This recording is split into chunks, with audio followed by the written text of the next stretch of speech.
The future of Thunder Bay's democratic process dominated last night's meeting at City Hall as the Council Composition Committee presented an overview of its final recommendation.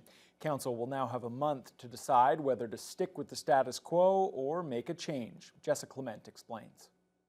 Chair Rebecca Johnson and Vice Chair Cody Fraser presented City Council with an overview of the committee's final report Wednesday night, which calls for a reduction of council from 13 to 11 members, with one mayor, 2 councillors elected at large, and 4 new wards with 2 councillors each. We do know that the community overall was very interested in reducing the numbers of councillors. That was a given. No matter where we went, no matter where it came through the survey, etc., that was very clear. So we took that as a direction. Johnson notes many residents think reducing the council size would cut costs, but she emphasizes there would not be any significant savings. Every councillor raised concerns about reducing the size of council, as well as the workload pressures, since wards will become significantly larger. At-large councillor Casey Atraney asked how the new model would accurately represent the population, since residents will only be able to vote 5 out of the 11 council members. Which is then less than 50%. How is it fair that most of City Council won't be chosen by each voter?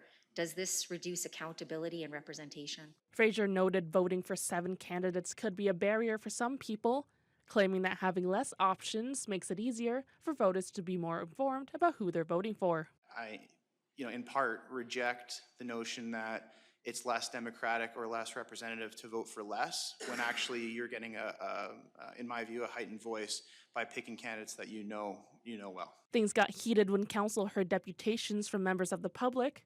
2-time mayoral candidate Shane Judge, who has been vocal during committee and public meetings, urged council to reject the proposed model, accusing administration of influencing the committee's decision. Most people responding wanted a council with a total of 9 members. Instead of listening to what the public had to say, the clerk's office, in my opinion, pushed its own agenda. Should you have a complaint about administration, we have a staff code of conduct. You can make a complaint to the city manager. You are welcome to do so, sir. I am a person of integrity. My work is subject matter expertise. It was provided to support the committee. Thank you. Council members will have 1 month to review the report and listen to public feedback before the committee comes back in April for a final decision. If approved, administration will have a short window to draw up a bylaw for council to ratify. Jessica Clement, TVT News.